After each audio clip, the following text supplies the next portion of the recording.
Summary of the Art of Public Speaking by Dale Carnegie, JBS Inline. A Speaker's Journey, From Fear to Confidence. The initial hurdle for any aspiring public speaker is conquering self-consciousness, an experience many feel when facing an audience. This feeling arises from various factors: the gaze of many eyes, the unfamiliarity of the situation, and the fear of failure. However, like a blacksmith focused on shaping metal or a swimmer enjoying a cold plunge, a speaker can overcome these anxieties by being fully absorbed in their subject and having something valuable to say. Preparation is key, not just in gathering information, but also in organizing thoughts and practicing delivery. This involves understanding the audience's level of knowledge and tailoring the speech to their interests and comprehension. Speakers should strive to speak with conviction and enthusiasm, drawing on their own experiences and connecting with the emotions of their listeners. Carnegie highlight the historical problem of monotonous speakers. They stress the importance of variety in tone, emphasis, and pace to keep the audience engaged. Effective speakers use pauses strategically to emphasize key points, allowing the audience to reflect and absorb the message. Fluency is developed through practice, both in general conversation and specific speech preparation. Drawing on historical examples like Patrick Henry, Peter the Hermit, Napoleon, and even Jesus delivering the Sermon on the Mount, Carnegie emphasized the power of speaking from the heart rather than relying on a manuscript. They encourage speakers to tap into original sources, gather first-hand information, and present their arguments with authority. They provide practical advice on outlining speeches, writing with clarity and force, and choosing titles that capture attention. Carnegie present a comprehensive guide to public speaking, urging speakers to move beyond mere information delivery and connect with their audience on an emotional level.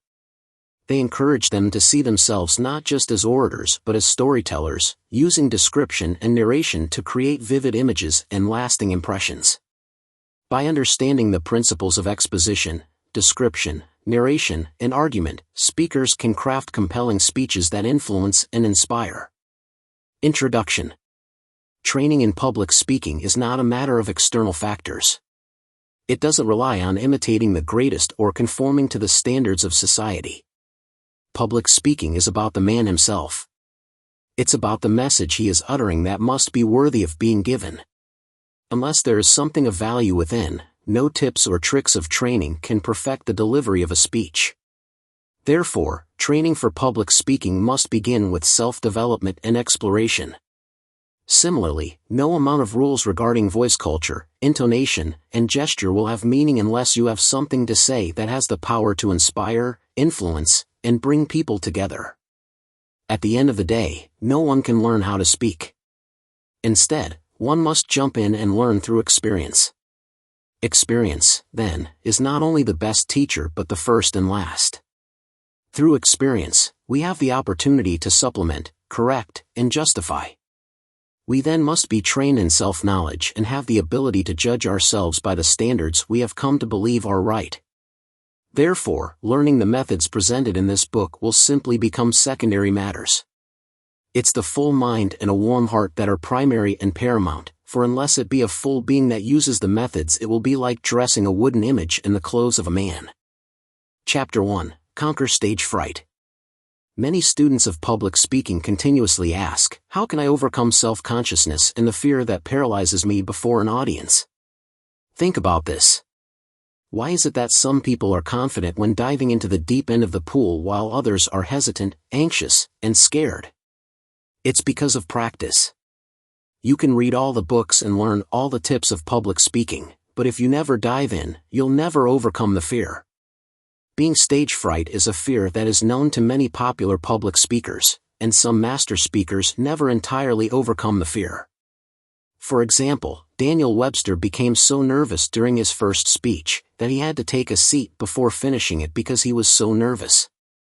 Similarly, great speakers like British statesman William Gladstone and American clergyman Henry Ward Beecher often became nervous before speeches. So the first step in mastering the art is to become absorbed by your subject. If you feel deeply about your subject, you will be able to think of little else. In other words, Concentration allows us to distract ourselves from less important matters like how your hair and coat look while standing at the podium. Overcome your feelings of self-consciousness by simply consuming your mind with thoughts about your content. Next, it's equally important to have something to say. It's not simply enough to be absorbed by your subject, you must also have confidence in what you are saying. Many speakers make the mistake of approaching the podium with little preparation or previous knowledge on the subject. If you make this mistake, then you will certainly feel self-conscious. You ought to be ashamed to steal the time of your audience. Instead, prepare yourself by knowing what you're going to talk about, and how you are going to say it. Lastly, after preparing for success, expect it. If you prepare for success, success will come. Of course, this doesn't mean that you should be overconfident. Instead, you should practice true humility.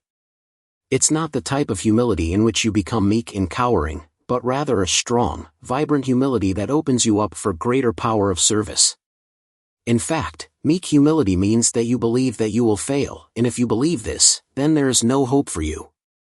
You will fail. Instead, think of yourself as someone with infinite capabilities that you can master through practice. So while you may feel as if you are drowning at first, keep practicing and soon you'll be swimming with ease. Stories of overcoming stage fright. 1. The nervous farmer. In a humorous anecdote, Carnegie describes a farmer tasked with delivering an oration to returning soldiers. Despite having no prior speaking experience, the farmer attempts to memorize a written speech, but nerves get the better of him. He adopts an exaggerated elocutionary pose, relying heavily on his manuscript, and ultimately delivers a stiff and unnatural address. This story highlights the importance of speaking from the heart and connecting with the audience authentically rather than relying on artificial techniques. 2. Famous figures and their fears. Carnegie provides examples of renowned speakers who battled stage fright, demonstrating that even seasoned orators can experience performance anxiety. Daniel Webster, known for his powerful speeches, reportedly failed in his first public appearance, overwhelmed by nerves. Similarly, British Prime Minister William Gladstone often grappled with self-consciousness at the beginning of his addresses. Even celebrated preacher Henry Ward Beecher confessed to feeling perturbed before speaking in public. These examples offer reassurance that stage fright is not a sign of weakness or incompetence, but a common challenge that can be overcome with practice and perseverance. 3. The anxious student. In our previous conversation, we discussed the challenges faced by aspiring public speakers. The anxiety of facing an audience, the fear of forgetting one's lines, and the pressure to deliver a compelling message can be overwhelming. However, Carnegie emphasized that preparation, practice, and a deep understanding of the subject matter can instill confidence and help speakers overcome their fears. They encourage speakers to view themselves as storytellers, using vivid language and engaging narratives to connect with their audience on an emotional level. By focusing on the message and the audience, rather than their own anxieties, speakers can transform their stage fright into a powerful force for communication and persuasion. Chapter 2. The Sin of Monotony. Imagine listening to the same song over and over again. After a while, the song will become overplayed and you'll get tired of the same tune, the same pitch, and the same words. Simply put, it becomes monotonous. The same can be said of the speaker who gives his speech by droning along in the same volume and pitch of tone and uses the same emphasis, speed, and thoughts. Imagine how boring it would be to listen to a speaker without variation in his or her voice. At the end of the day, monotony is deadly. Not only is monotony deadly, but it also reveals our limitations. If a speaker uses only a few of his powers, it points to the fact that the rest of his powers are not developed. So how can you ensure that you don't commit the sin of monotony? The first step in giving a dynamic speech is emphasis. Let's take a look at the following sentence. Destiny is not a matter of chance. It is a matter of choice. Speak it aloud. Which words do you emphasize? Naturally, you will emphasize destiny since it is the subject of the sentence. Next, you will emphasize not so you don't confuse your listeners into thinking destiny is a matter of chance. And of course, you'll want to emphasize chance, for it is one of the two big ideas in the statement and you'll want to emphasize its contrast to choice in the next sentence. However, let's remember that emphasizing a word doesn't mean that you are simply speaking louder. TL is not a sign of earnestness, intelligence, or feeling. Sure, emphatic words may be spoken more loudly, but they may also be spoken more softly. However, the real quality desired is the intensity that comes from within. Therefore, changing your pitch is the first technique in creating variety and emphasizing your central message. Next, you'll want to change your pace and pause. Changing your tempo will go a long way towards establishing variety. In fact, Mr. Howard Lindsay, a stage manager for actress Miss Margaret Anglin, once said that a change of pace was one of the most effective tools for the actor. Naturally, we pick up the pace when delivering exciting news and slow down when delivering important facts. And finally, you'll want to incorporate pauses for dramatic effect. Perhaps consider pausing before delivering an important word or phrase, or rushing through the less important material in your speech before slowing down to enunciate the critical key parts. At the end of the day, it's important to remember that you shouldn't allow your movement to become too fast. This is a common mistake for many amateur speakers. Instead, take your time, add variety, and use emphasis to avoid committing the monotonous deadly sin. 3 Tales of Monotony's Curse. 1. The Victrola's Lament. Imagine a neighbor's Victrola relentlessly playing the same 3 songs, day after day. This monotonous repetition, Carnegie suggests, reveals a lack of variety and depth. Similarly, a speaker who relies on a limited range of vocal tones and delivery styles risks boring their audience and failing to convey the full potential of their message. Just as a diverse record collection offers a richer musical experience, a speaker who embraces variety in their vocal expression, pacing, and emphasis can captivate and engage their listeners. 2. The Marble's Torment. Carnegie used the stark image of solitary confinement, a punishment notorious for its soul-crushing monotony, to underscore the destructive power of unvaried repetition. Envision a prisoner tasked with moving a single marble back and forth across a table for hours on end. This relentless, unchanging activity can drive a person to madness. Likewise, a speech devoid of variety in tone, pace, and thought can inflict a similar mental torment on an audience, leaving them disengaged and uninspired.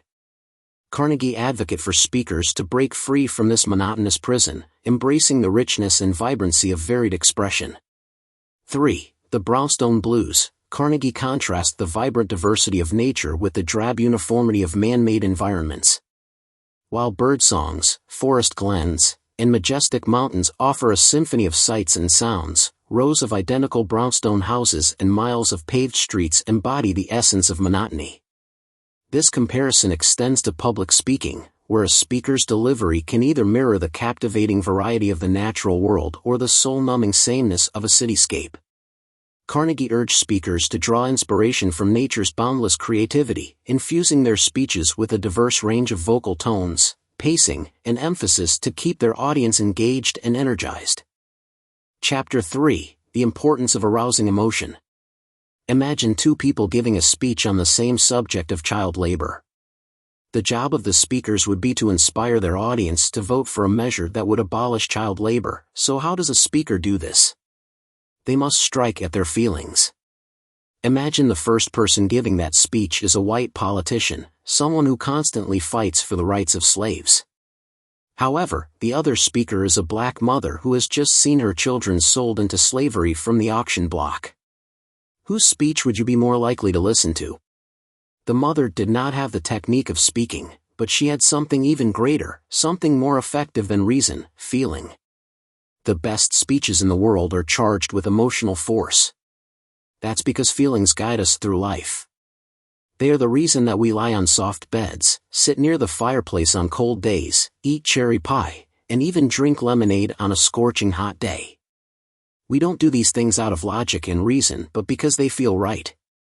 Our feelings dictate what we shall eat and generally how we should act.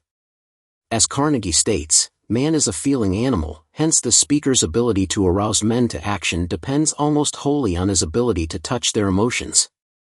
So how can you ensure that you give your speeches with feeling? No matter the cause you're arguing or the speech you are giving, it's important to develop enthusiasm by becoming your subject. You must enter into the character you impersonate, the cause you advocate, or the case you argue. You must enter it so deeply that it clothes you, enthralls you, and possesses you wholly. For example, Emerson once explained that no painter could draw a tree without in some sort becoming a tree, or draw a child by merely studying the face and outlines. Instead, a painter must watch the child and his motions, the same way he would enter nature to draw the tree. This is clearly easier said than done, so what exactly does all this mean? Simply put, you must pretend that you are an actor, speaking through your character. Transform yourself into your subject and you'll be able to inspire both emotion and action from your listeners. Igniting the flame, 3 tales of emotion's power. 1. A mother's plea. Imagine a slave auction, a scene of unimaginable cruelty and heartbreak. A mother, separated from her child, cries out in anguish. Her words, though unpolished and lacking in formal rhetoric, carry a raw, visceral power that transcends any reasoned argument. Her cries are a testament to the primal force of human emotion, its ability to cut through barriers of language and logic, reaching directly into the hearts of those who witness it. This raw, unfiltered emotion, Carnegie suggests, forms the bedrock of truly impactful speaking. 2. Salesmanship and sentiment. Carnegie highlight the effectiveness of appealing to emotions in advertising and sales. A watch advertisement focusing on the pride of ownership proves more successful than one emphasizing technical specifications. Similarly, a locomotive salesman discovers that emotional appeals resonate more deeply with clients than dry, technical explanations of a machine's merits. These examples demonstrate that even in seemingly rational domains like commerce, connecting with people's emotions is crucial for persuasion and influence. 3. Beyond dry facts. Carnegie argued that the most memorable and impactful speeches are those charged with emotional force. They contrast speeches on mundane topics like tariff reductions or post-office appropriations with those addressing profound issues like liberty, justice, and human suffering. The former, while perhaps informative, rarely leave a lasting impression, while the latter, fueled by powerful emotions, have the capacity to inspire, motivate, and drive change. Carnegie highlight Patrick Henry's fiery plea for liberty, "Give me liberty or give me death," as a prime example of a speech that resonated deeply with its audience because it tapped into their fundamental desires and aspirations. Chapter 4. The Importance of Gesticulation. Imagine the tree in your front yard. The one that is not growing how you would like it to. Every day you fertilize it, water the soil, and let the tree have its sunshine. But still, it isn't growing properly.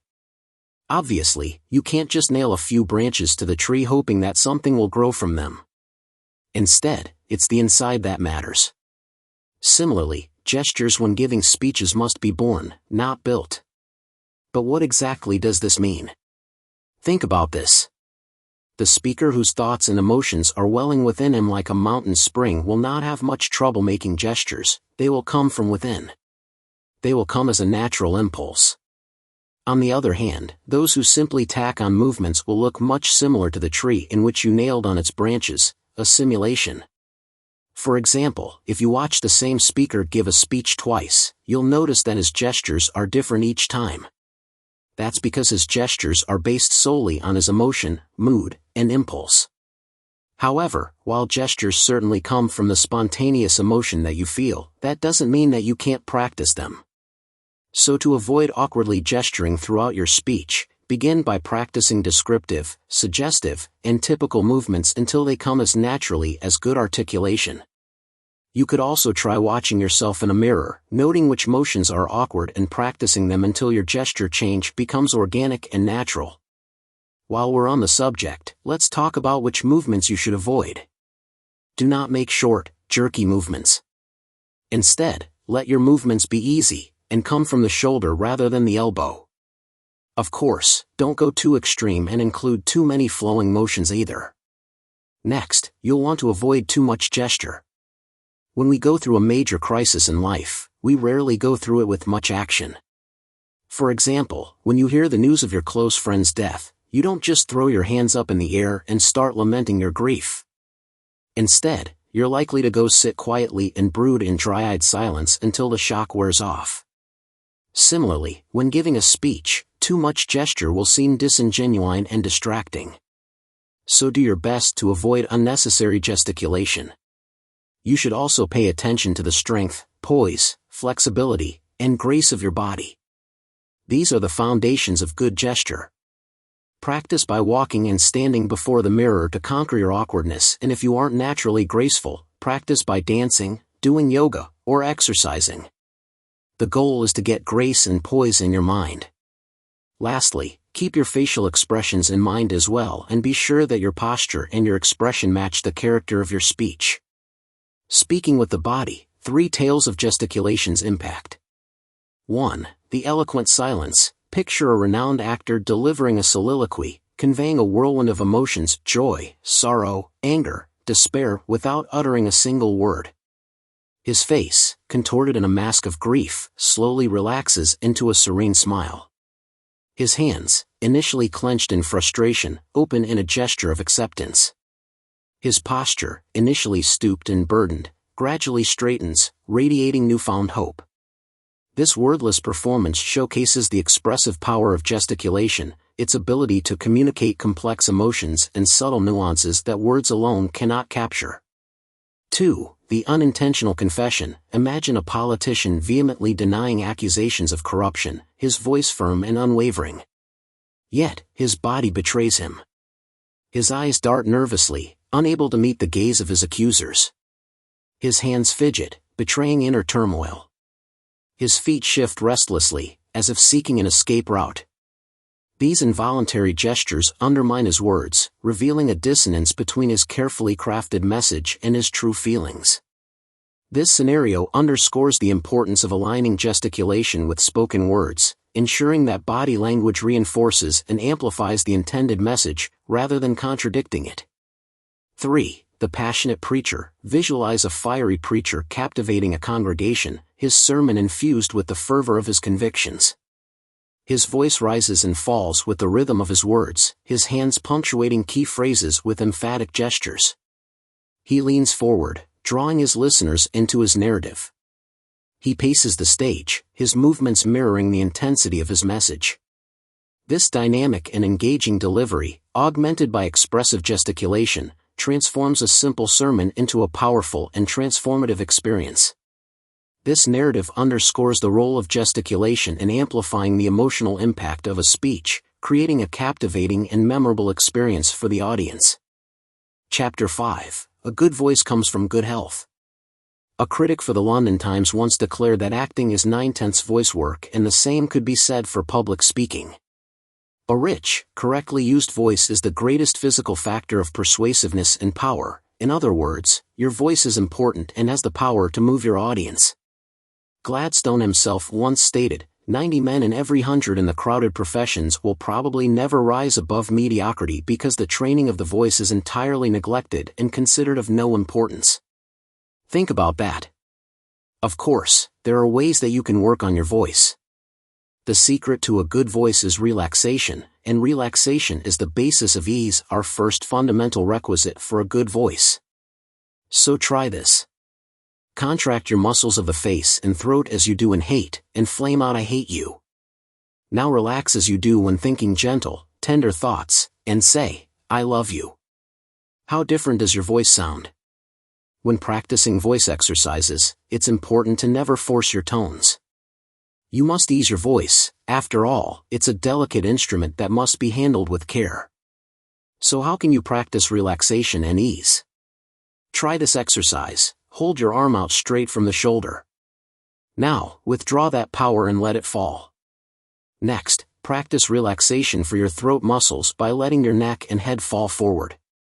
Roll the upper part of your body around, with the waist acting as a pivot. Let your head fall and roll around as you shift the torso to different positions. Try not to force your head around, simply relax your neck and let gravity pull it around as your body moves. Next, practice relaxing your throat by beginning to yawn. But instead of yawning, speak while your throat is open. This will allow you to increase your volume and enrich your tone. When completing this exercise, some notice that their tone passages are partly closed by enlarged tonsils, adenoids, or enlarged turbinate bones of the nose. If this is the case for you, then you should consult a physician. Next, let's discuss how to carry your voice forward. You can tell whether you are placing your tone forward or not by inhaling a deep breath and singing ah with the mouth wide open. Try to feel the delicate sound waves strike the bony arch of your mouth just above the front teeth.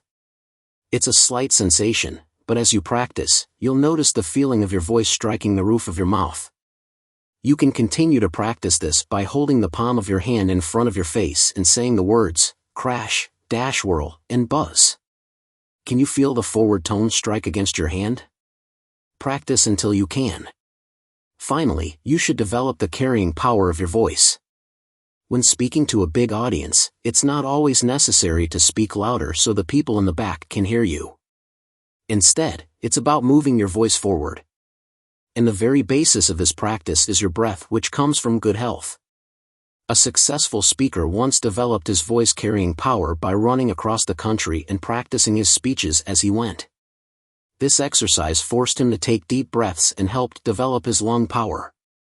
You can practice by placing your hands on your waist. Take a deep breath, focusing the activity of your breath in the center of your body. Don't raise your shoulders. As the breath is taken, your hands will be forced out.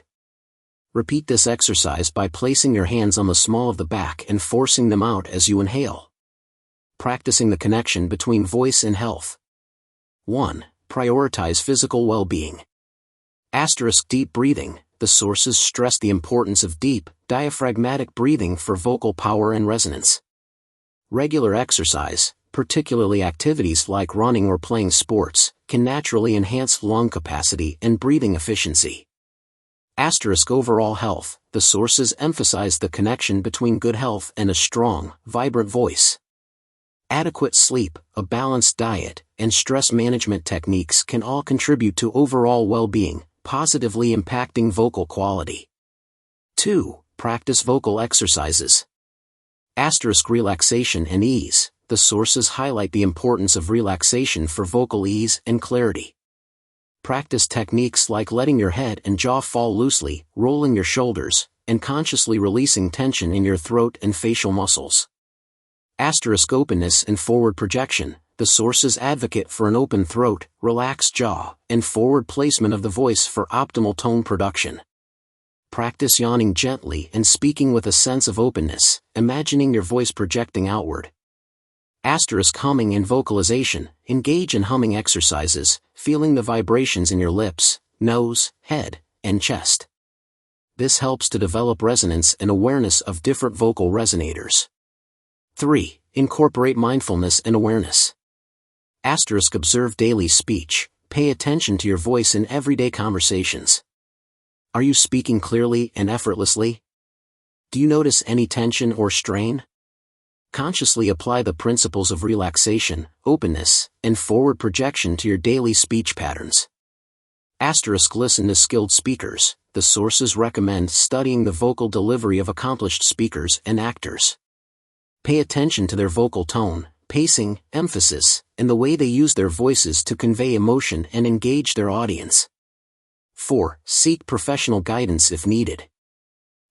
Voice coaches and speech therapists. If you experience persistent vocal problems or have specific concerns about your voice, consider consulting a voice coach or speech therapist. They can provide tailored exercises and techniques to address your individual needs. It's important to note that this response draws upon the principles and examples presented in the sources but synthesizes them to address your specific query about the practice of a good voice comes from good health. This connection, while implied in the sources, is not explicitly discussed. Therefore, it's always wise to consult additional resources on vocal health and voice training to complement the information provided in the books. Chapter 6. Turn your audience into a crowd. When it comes to the crowd, they hold great power. While each individual may have his own special interests and needs, there is power in one common idea that unifies them. Patriotism, hate, a common fear, are all popular topics that unify its individuals. You see, crowds are most susceptible to emotion. They want to feel something, but you can also unite members by the way you arrange them. If you arrange your audience so that they are formed like a crowd, you'll be able to successfully create a mob mentality. You know the power of the mob, as John Ruskin once put it, you can talk a mob into anything. It thinks by infection, for the most part, catching an opinion like a cold. This means you'll be more likely to impact your audience if they are arranged like a crowd and can easily catch one another's opinions. History shows us the power of how the crowd mind works. Think about the witch hunt in Salem, Massachusetts. People were so influenced by the mob mentality of its citizens, that people were quick to make accusations about witches without any proof or merit.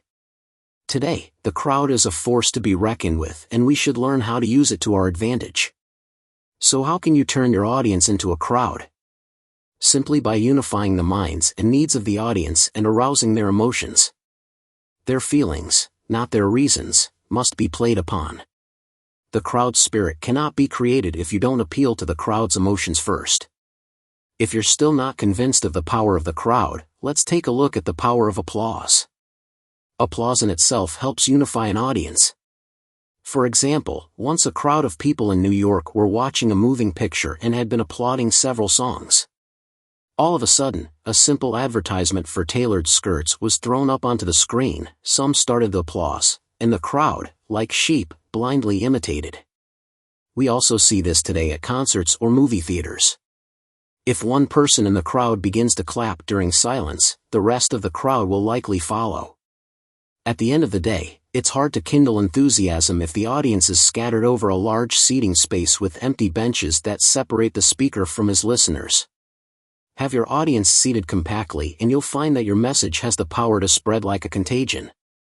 Chapter 7. The foundation of your speech relies on the strength of your arguments. No matter how much practice and conviction you put into your speech, it will fail every time if you are unable to refute the arguments that many might use against you. When expressing your opinion and point of view, there will always be others who see the other side. So before we can become a successful arguer, we will need to think about how we can do two things: build up an argument and then tear it down.